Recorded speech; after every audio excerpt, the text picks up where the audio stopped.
The Idaho Pasture Pig Registry has developed a few tutorials that will break down step-by-step the process to fill out your paperwork for the Idaho Pasture Pig Registry. Today's tutorial is going to walk you through step-by-step how to fill out the official registration paperwork. When filling out some of the paperwork, it's going to be essential that you guys are using the correct registered name and number of the pigs. So when we're looking at an official registration certificate, this line right here, WBF Rex B0064, is going to be the actual registered name and number of the pig. When we are looking down below, you can see his number again is B0064. His birth date was September 17th, 2014. He is a boar, he is black and white, and the AKA, or the name that we call him on our farm, is Tex. But when you are filling out any paperwork that comes into the registry, the name that needs to appear on the form is going to be the actual registered name of the pig.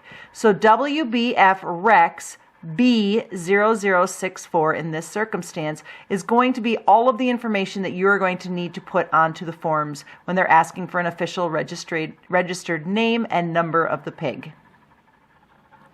Now, some of the forms are going to require you to have your breeder prefix and your owner number when completing them. So real quick, when we're looking at the certificate of membership that you'll get back when you become a registered breeder, you can find all this information in this lower left-hand corner. And if you look here, the owner number in this circumstance is 0001 and the breeder prefix is WBF.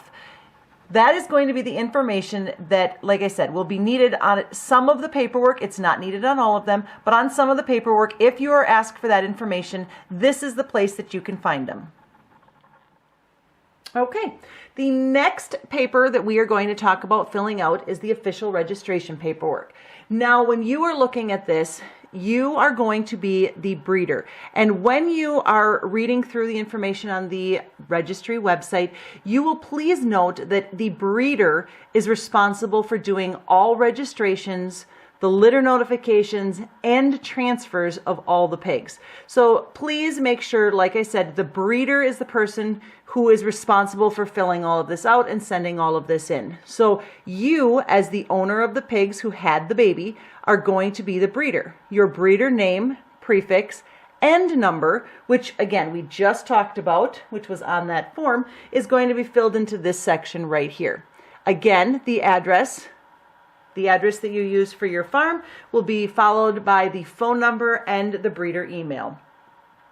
Now, when you look down at the next line, this information is going to, again, come directly off of the litter notification. So the litter notification that we just used as our sample, we had WBF Jewel C0402 and WBF Rex B0064, who had a litter of piglets on January 1st, 2021, hypothetically, because again, this litter did not happen. Now, when we fill out this section here, again, the registered name and number of the sow is going to go into this section here. The registered name and number of the boar is going to go into this section here. Now, when we get to this section, this is where the NR number comes off of the litter notification that you received back. So when it's saying assigned NR number for a piglet, this is very, very important to fill out. Without this information, I do not know which piglet is actually getting registered to a person. So the NR number is essential to have filled out in order for this to be completed. And when we're looking at our sample, you can see if we follow along, it tells you the NR numbers. In this circumstance, they are NRI-001 through NRI-006. So one of those pigs is going to be written into this information here. Again, the date of birth was January 1st, 2021. Depending on which pig is getting registered will depend on which the sex is, what color it is, and the number of wattles. Now, the other information that needs to be filled out, which is extremely important, and is also extremely important that we can read it when it gets to here, is the new owner. So if the pig is going to be registered to Mary, who lives down the road, we're going to write her name into this line here. We will then write her address, we will write her phone number, and we will write her email address if we have it. Now again, the piglets they don't have to be registered directly to your farm and then transferred over. They can be registered directly to the new owner. So this would be the new owner's information, and again, you're going to sign and date showing that this happened.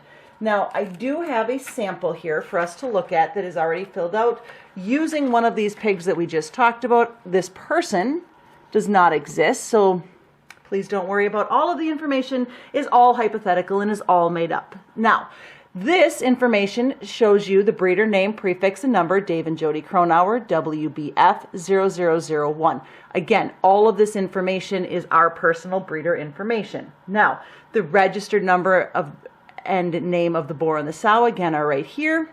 In this circumstance, we're going to do this registration for NRI-001. And if we follow along on the paperwork that we just filled out, you will see that NRI was a boy who was black and white and had 0 wattles. So when we are filling this out, he was born on January 1st, 2021. He is a boy, he is black and white, and he has 0 wattles. That is all of the correct information for that pig. Now the owner, and again, hypothetical person, is going to be Mary Smith.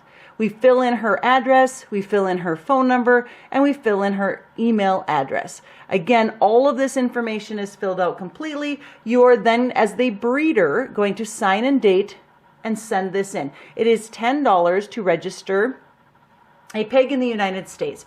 So if we live anywhere in the continental United States, it is just a $10 fee. The $10 comes in with this piece of paper, and the actual registration form is going to go back to the new owner. So this registration form that is assigned to this pig does not come to the breeder and then go to the new owner. It goes directly to the new owner from the registry.